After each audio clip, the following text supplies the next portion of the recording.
Let's see. I want to introduce Dave Ryan.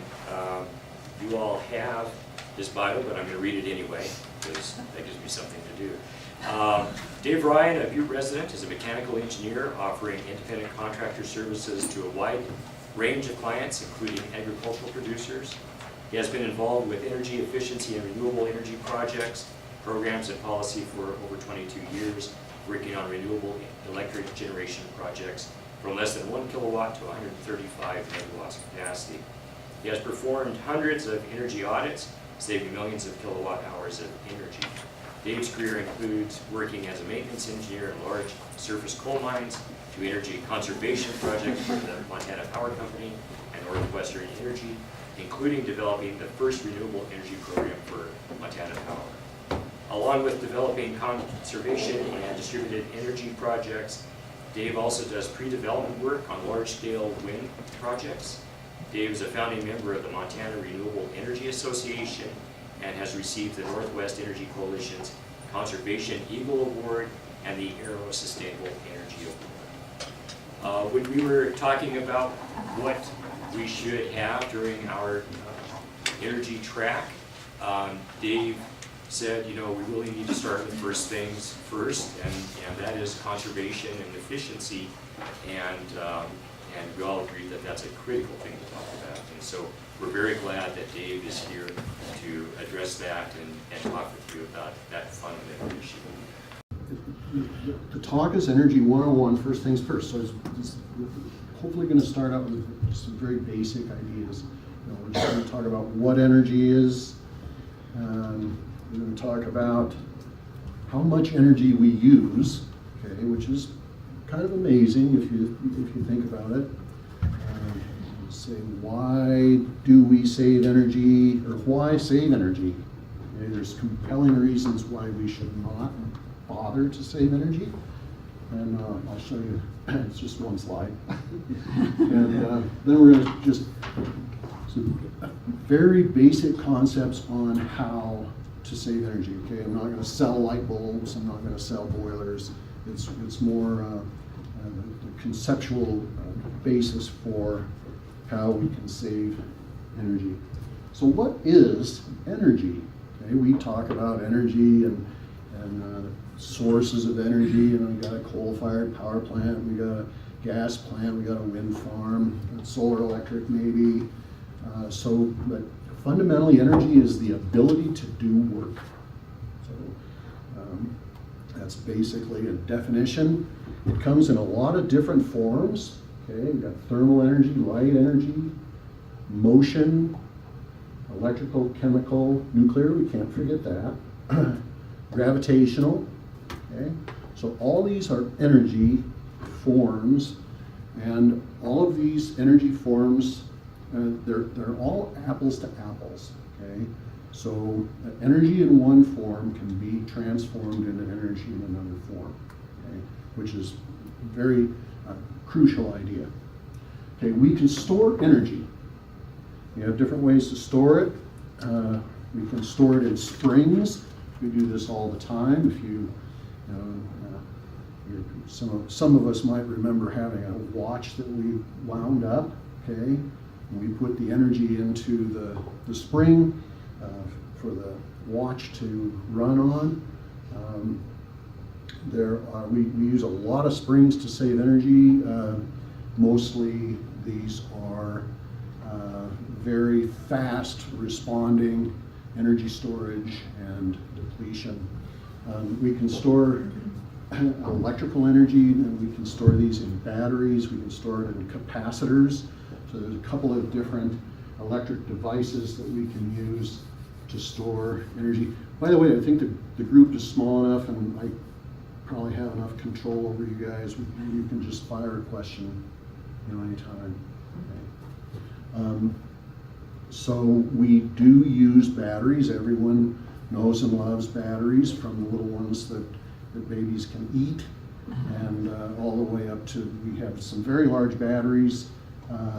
Looking at things from a residential standpoint, we can store energy in batteries for our homes.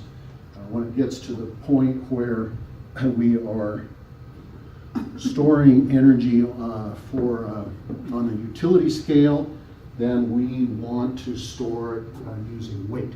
So if we pick up a weight, just a mass, and we pick it up, we are storing energy in that mass. So if we have water behind a dam, this is a big lake and water is heavy, and so we run the water downhill and we can transform that from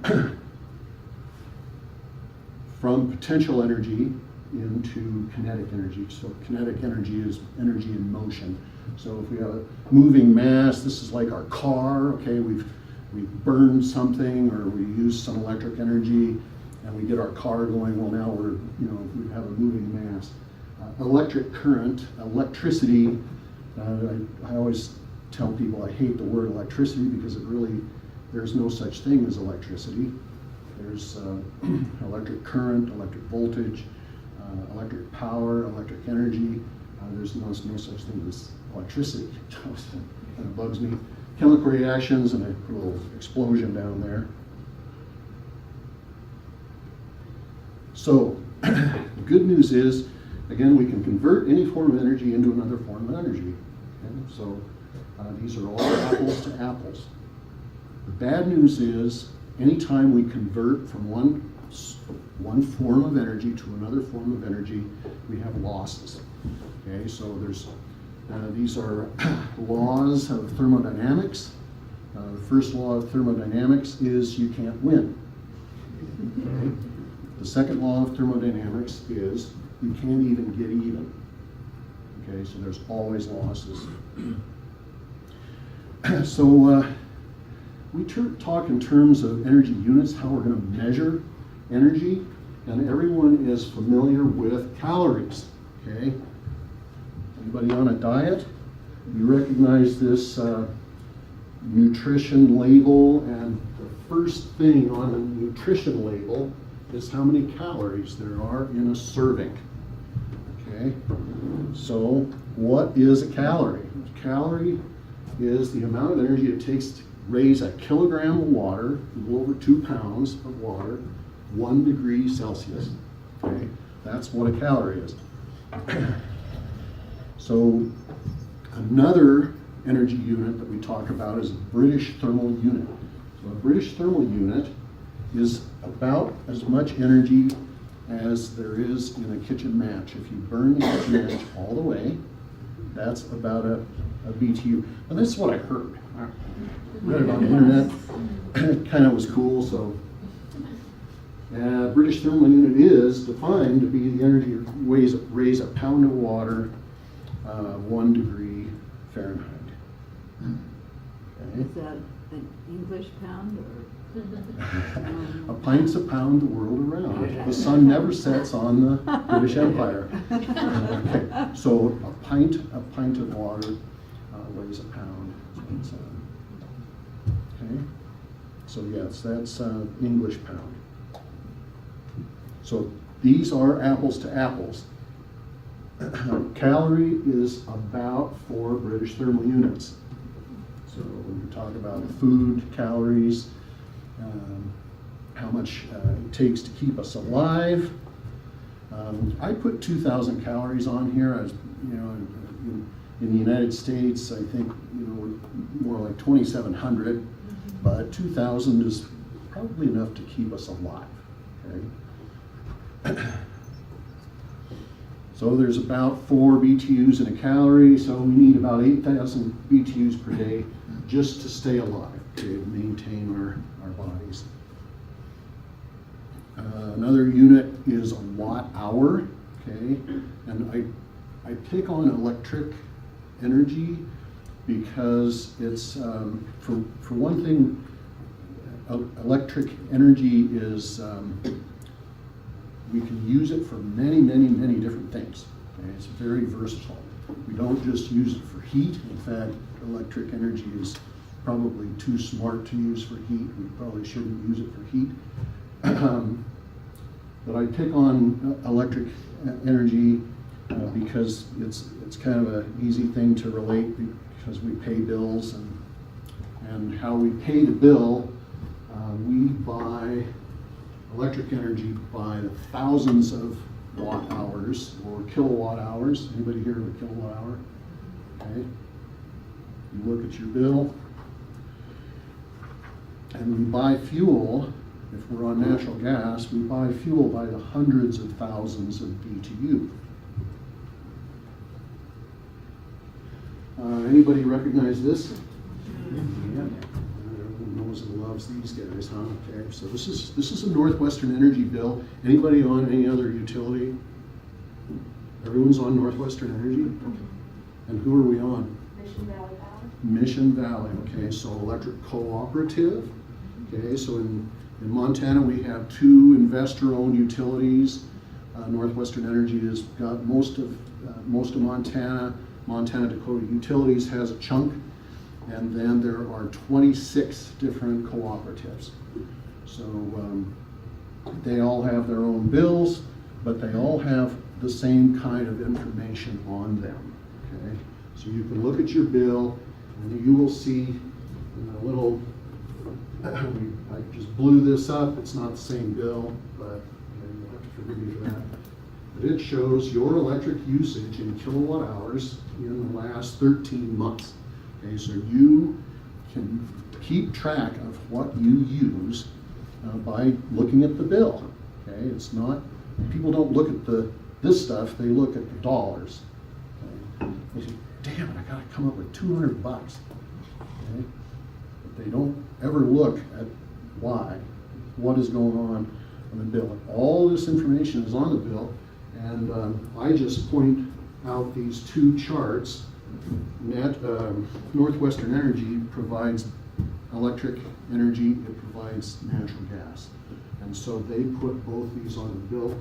Now, Mission Valley Power, we just have electric energy, okay? And you're gonna buy your fuel, heating fuel, from something else, okay? Anybody do heating with all electric? Anybody? Okay, so back in the 70s and 80s, Montana Power Company built a huge power plant. And so they said, oh man, because of the nature of building power plants, they built this big power plant. Well, then they had a lot of excess capacity. So it's like, oh, what are we gonna do? So they did this massive marketing campaign about how clean and beautiful electric heating was. And so they converted everybody that they could to electric heating so they would use up that capacity from the new coal strip plants. So then as the plants aged, the load got bigger and bigger and bigger and bigger, and now we're sitting here, we don't quite have enough generation capacity.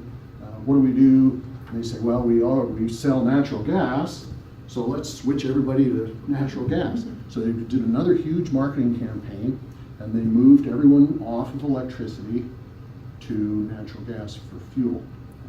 And they maintained their customer base that way. So when you talk about the therms measurement on that bill, is that what you're talking about? It's measured in the hundreds of thousands of BTUs? yes.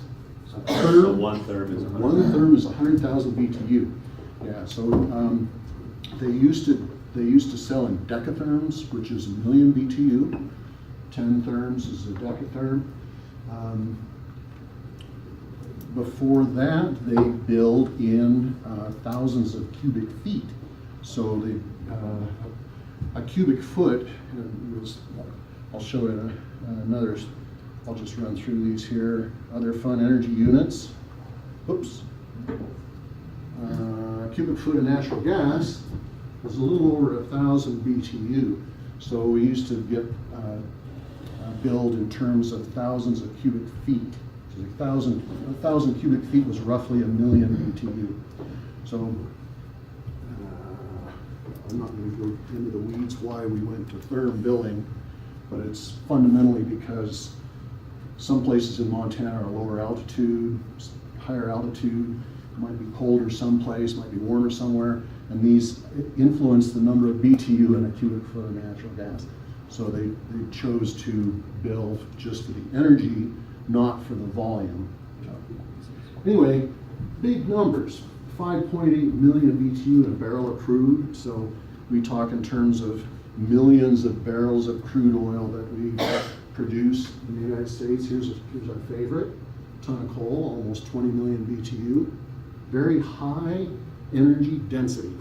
The advantage of fossil fuels is you don't have to have a big package to have a lot of energy storage. A gallon of gasoline, if you think of, you put a gallon of gasoline in a car and drive 20 miles, 50 miles, it's a tremendous amount of energy in a very small package. Okay, so how much do we use? This is kind of fun, I think. I don't see anyone sleeping yet. Good sign, you know. Usually when I get to 50%, I usually say, let's take a break. Okay, so we also use energy at work and in industry, and transportation is a biggie. This is about a third. This is about a third. And at home, at work is about a third, roughly, of what we use, okay? So we do it on a per person basis, and this comes, if you really want to know about energy and you're a freak like I am, you go to the Energy Information Administration website, and they have a glorious array of charts and tables that show, you know, how much energy we use and where. Okay, so we can get to the state level. So anyway, I looked on here, 303 million BTU per year per person in the United States. One very interesting thing to me, I did this presentation the first time in 2009. So it wasn't quite the same presentation, but it had this slide on it, and this number happened to be 330. So 10 years ago, roughly 10 years ago, we used about 10% more energy per person than we're using today. Okay?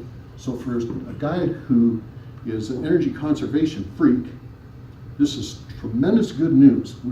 As average in the country, you know, our energy use is actually dropping, okay, in the United States. So. What's made that change? What was the biggest driver of that change?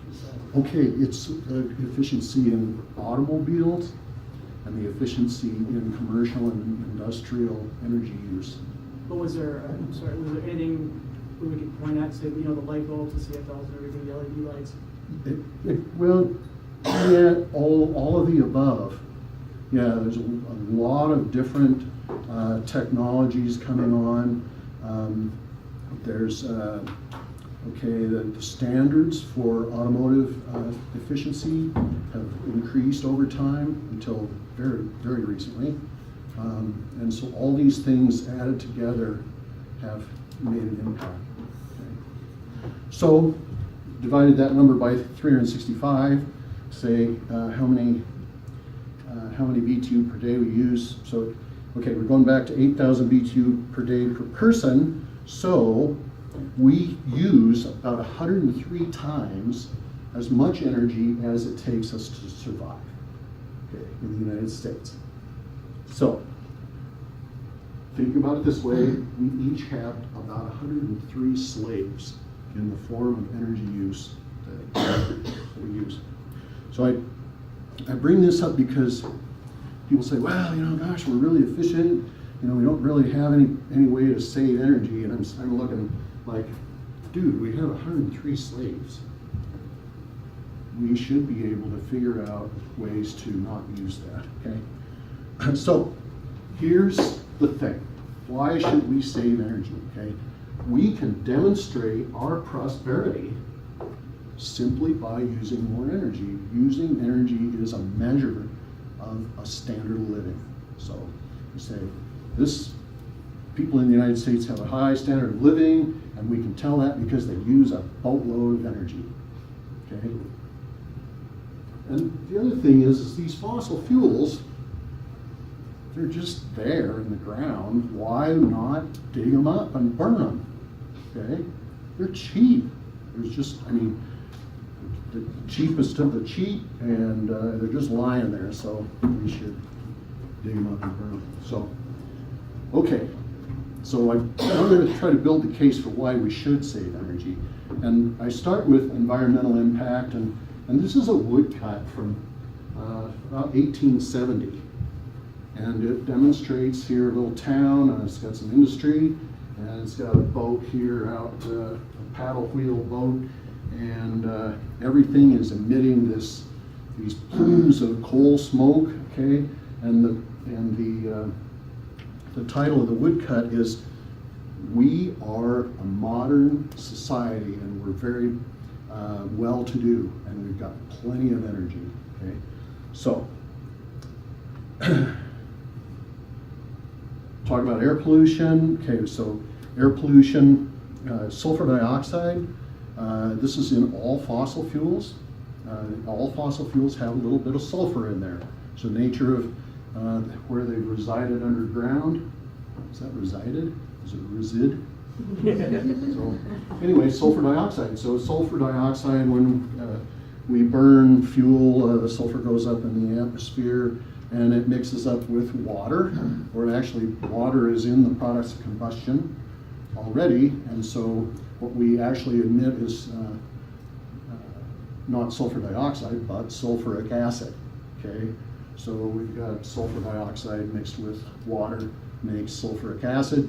The sulfuric acid comes back down in the form of rain, and so we have damage to our facilities, and it also kills our forests. So if people wonder why Butte, in the area around Butte, is really fairly devoid of trees. The trees that are there are less than 100 years old. What happened was, back in the day, there was no controls on burning of fuel to reduce metal ore. And so all of this sulfur dioxide went up in the air, killed all the trees everywhere. I read an article, it said it was 1920, there were 3 trees in Butte. So sulfur dioxide, nitrogen oxides, this is the brown cloud, okay? So smog is nitrogen oxides. Mercury, this is also primarily in coal. So we burn coal, we get mercury, and then when mercury comes back down into the watersheds, and it gathers in lakes, and the fish eat food that has picked up the mercury, and so we're not supposed to eat fish from lakes in Montana. Anybody hear this? No one's heard that? I didn't. Yeah, so anyway.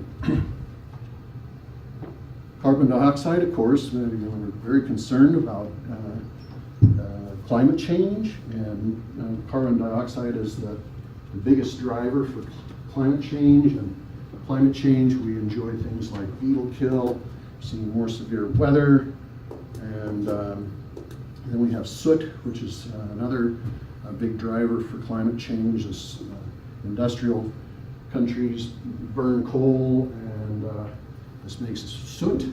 Soot goes up in the atmosphere and settles down on snow and turns the snow from white to dark, and then it melts faster. So rising sea levels, these are very severe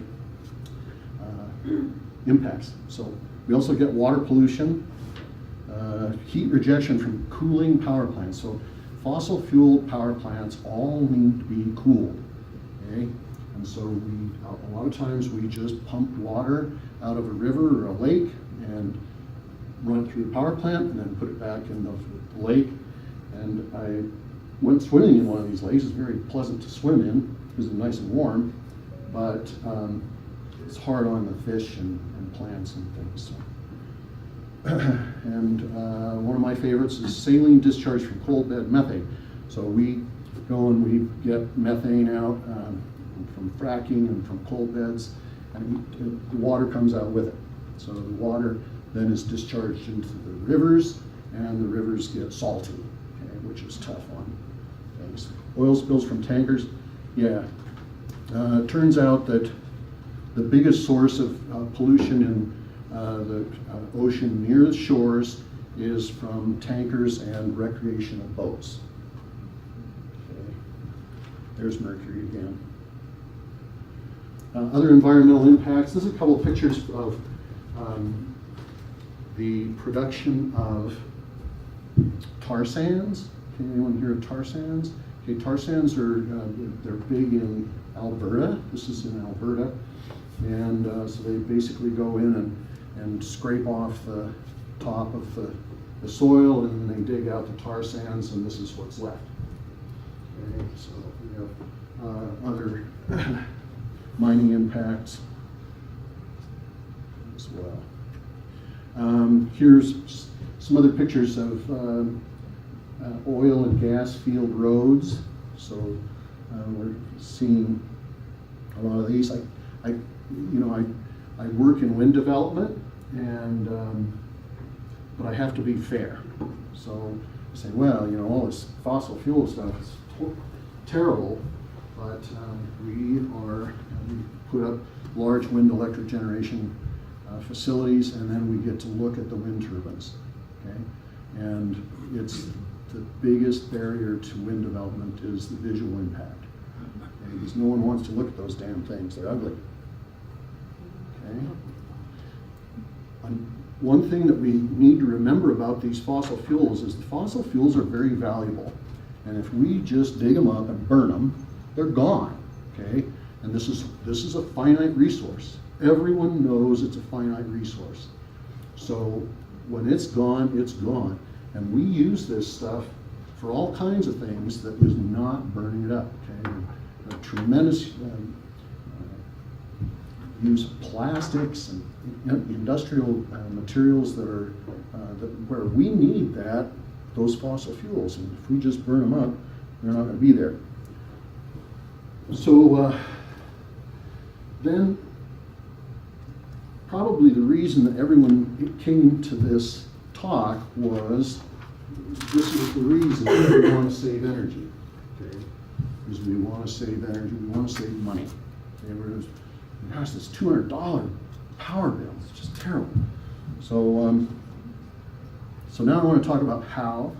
Okay, and we're not going to talk about light bulbs. Really, we could talk a little bit about light bulbs, but this is just the ideas. Okay, so and again, I pick on electric energy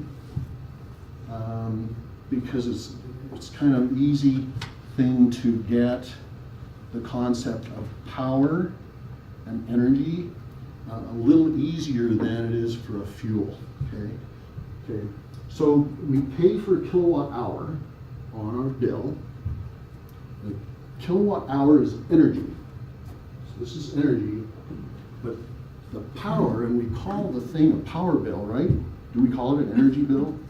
Anybody ever call it an energy bill? It's an energy bill. It's not a power bill. But the power is in there, okay? That's the kilowatts is power, and then we use the kilowatts. Kilowatt is an instantaneous thing.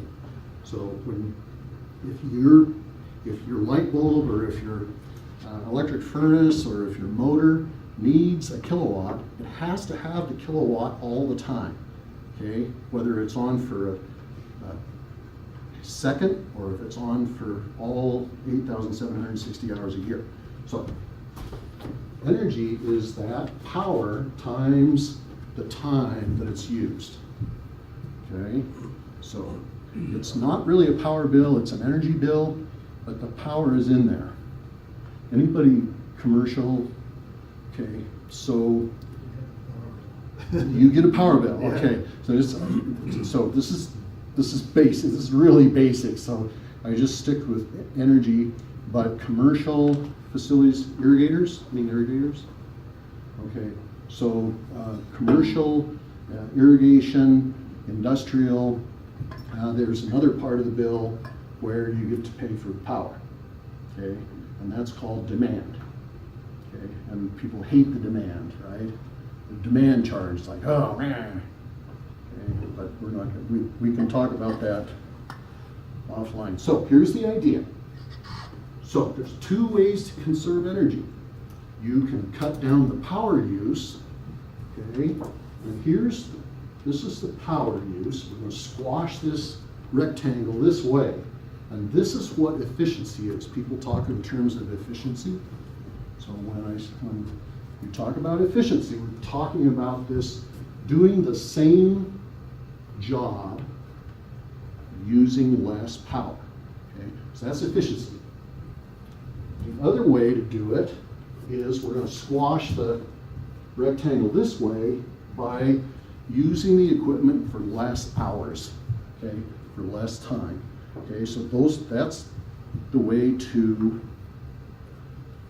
save energy. Again, kilowatt hour is kilowatts, which is power, times the hours used, which is time. Okay, so how do we reduce power? This is where we have to spend money on equipment. Okay. So whether it is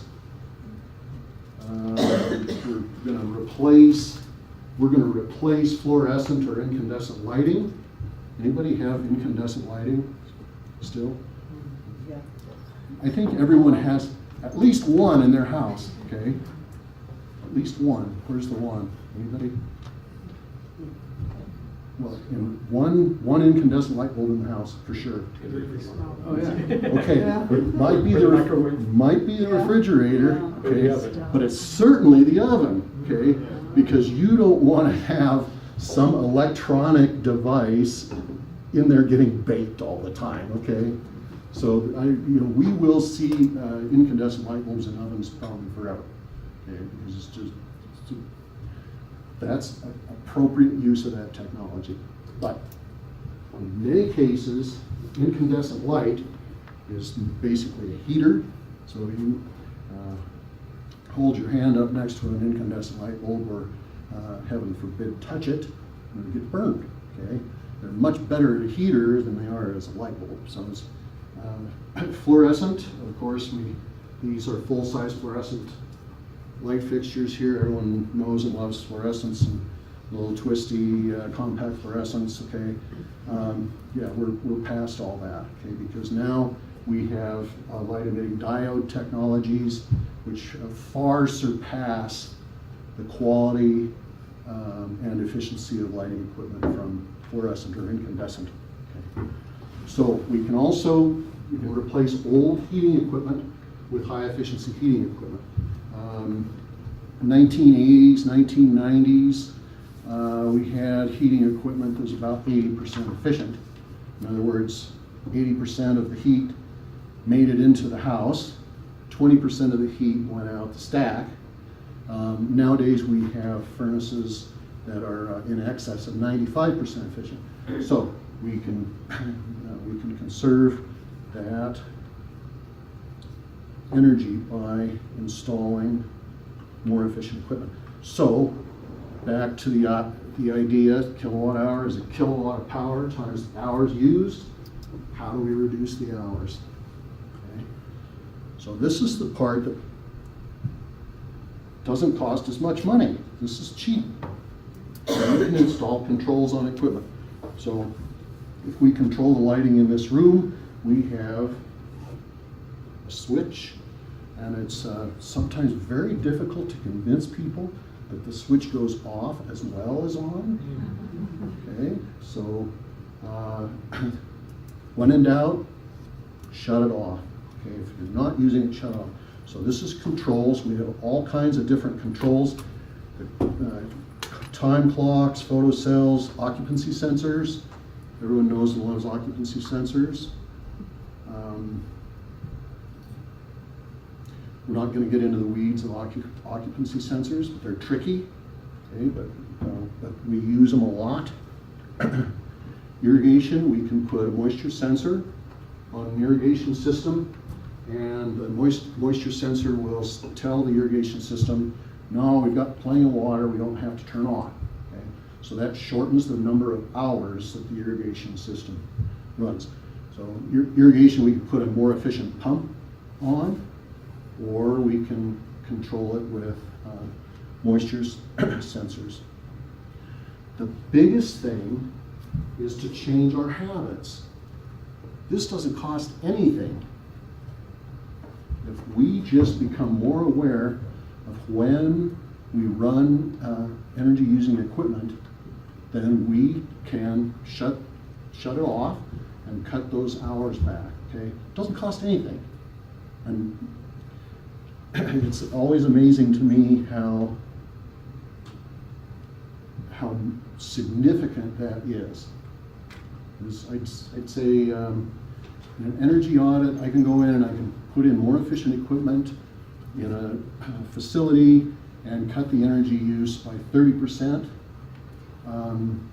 The use of controls and paying attention, okay, which is much cheaper, will save another 30%. So it's as effective as changing out equipment, and it doesn't cost much. So I just say pay attention, don't pay money. Okay, so in summary, we each have over 100 slaves. Warm energy reasons. Slaves are fed at a price. Okay, and we don't see the main price, in my opinion, we don't see the main price on our energy bills. When we're filling up the car at the pump, we are not paying for acid rain. Okay? We're not paying for global warming. We're just paying for the fuel. So where we pay for things like global warming is, anybody have any smoke this summer? Okay, so those are environmental, we call them externalities, okay, environmental externalities, but in my opinion, that is by far a greater cost to us than the cost of the pump. So that's it. I kind of blew through it. So I'd love to answer questions or have discussion. When you talk about using like moisture sensing equipment on irrigation, is that something that is cost effective to do on a small scale as well as a large scale? If you're doing like small scale like agriculture practices or small scale like homesteading farming, is that are there technologies in place that are effective enough? Yeah, I think so. Just doing it by I think so. They're not very expensive. Yeah, I looked into some. There's a wide range of different costs for moisture sensing equipment, and just depends on how cool you want it to be. it depends on how cool you want it to be. So do we measure just one place in the field at 6 inches deep, or do we measure 10 places in the field, 6 inches and 18 inches deep? Okay.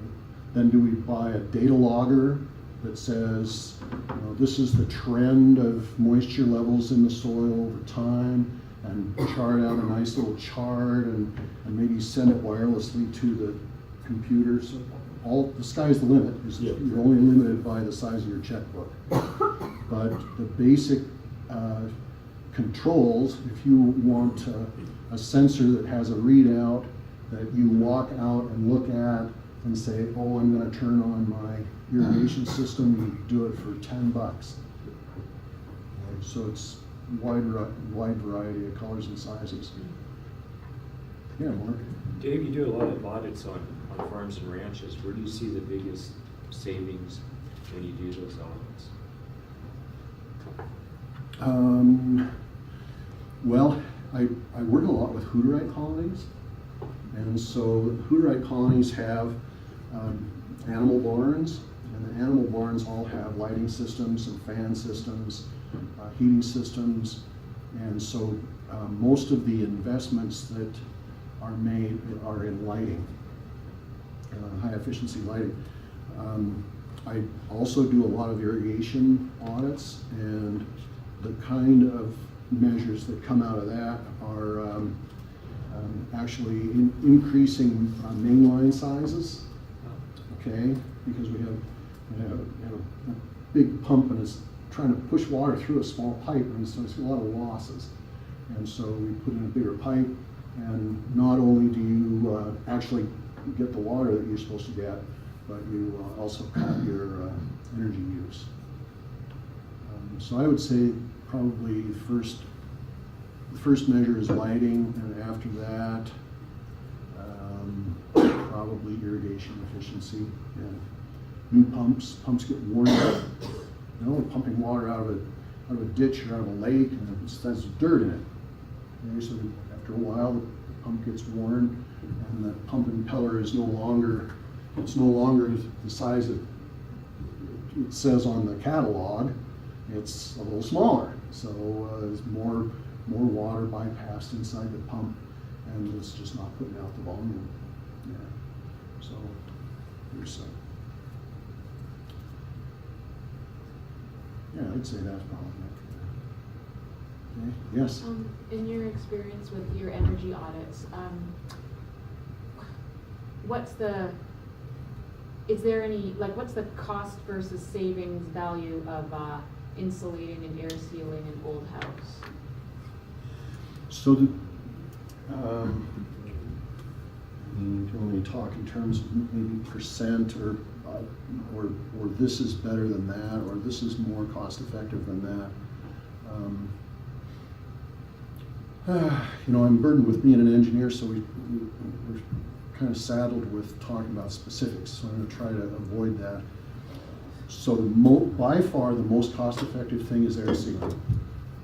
Okay, so if you have especially an older building, then the cheapest way, the cheapest energy conservation you can get is air sealing. So weather stripping by far is the most cost effective. So and so we go back up here. So air sealing, what are we doing? We've still got the same furnace, so we're not changing the efficiency of the furnace, but we're changing how many hours that furnace runs. Okay? So this is back to this is the concept, okay? So it's like, how can I keep my furnace from running? Okay? So the next thing, okay, again, we're not going to replace the furnace. The furnace costs $4,000, okay? But what does weather stripping cost? You spend $100, that's, I mean, maybe $200. That's a lot for weather stripping, caulking. You go out there with your caulking gun and, you know, get it all over your pants and stuff. So that reduces operating hours. The other thing you do is you put in controls, okay? So you're going to put in a programmable thermostat, so when you're not around, you're going to shut that furnace off or turn it right back, okay? So that again reduces hours. This is the cheap stuff. So this is where we're investing money. So this kind of stuff here, and I have people that, you know, beat this. We've got to do everything we can. We got to do everything we can. We got to invest all this money to, you know, put in insulation and new windows. People love to put in windows, and windows are like one of the longest payback thing you can do. Okay, let's go back to good things. Attic insulation. Okay, so first thing, air sealing. Next thing is controls. Okay, controls on heating equipment. Third thing would be attic insulation. Okay. And after that, it gets kind of muddy, to be honest. But I like window coverings. So you don't replace the window. Instead, you put on a nice double cellular blind. Okay. That'll improve. If you have a double pane window, an old double pane window, now we're going to apologize. I'll start using other terms, but it has a resistance. It cuts the heat flow in half that's going through that window. If you have two panes, okay, one pane, the heat loss is something. 2 panes, it's half that. Okay, you put a double cellular blind on that window, and it cuts it down it makes it 1/6. Okay, and blinds, you're going to put blinds on anyway, right? Or curtains, whatever.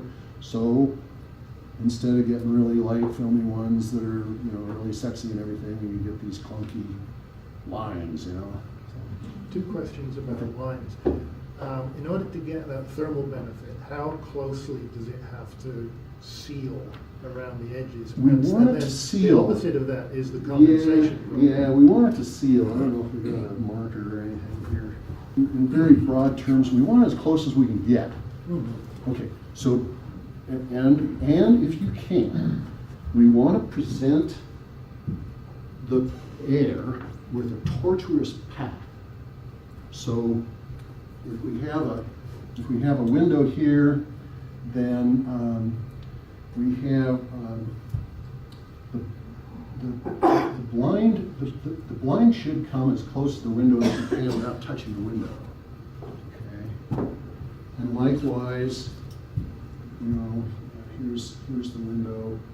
The blind should come as close as you can to the edges.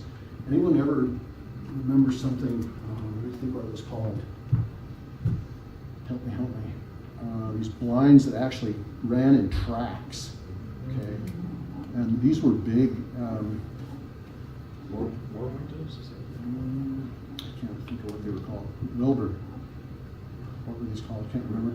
I can't remember either. Yeah. I'm right with you. Anyway, but they were very window quilts.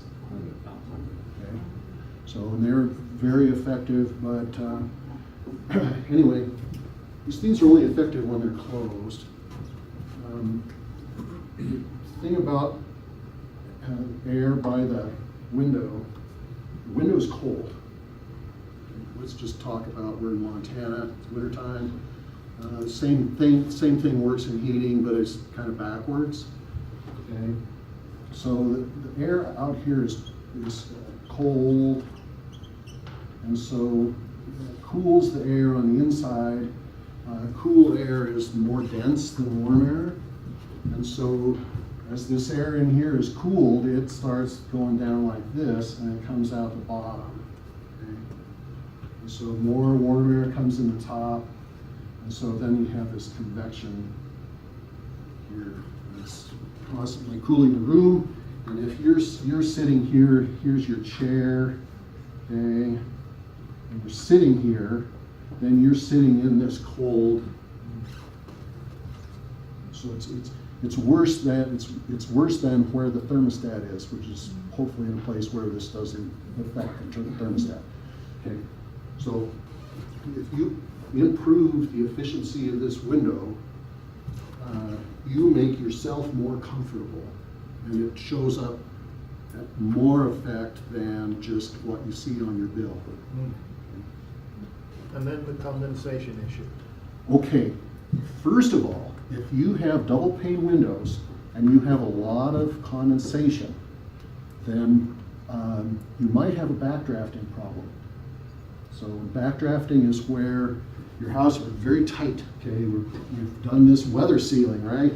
So then we have fuel burning appliances. Here's our fuel burning appliances in the basement, and we have here's the exhaust, and the products of combustion come out of this and they go up the stack, and this is open here. Okay? So if you have another fuel burning appliance someplace else, and it's doing the same thing, it's fired and this one's fired. This one, if this is a big one maybe, the amount of volume going out the stack here is big enough to overcome this pressure in this stack here, and it'll actually pull this, and the products of combustion will come in the house. So if products of combustion come in the house, you get carbon monoxide, and carbon monoxide will kill you. Okay, there's nothing about solar electricity that will kill you unless you get electrocuted. Okay. So I don't know where that came from. Are we done? I'm afraid we're out of time. Oh, we're out of time. Yeah. So I'm going to be here, today and tomorrow, and I love talking about this stuff. So How about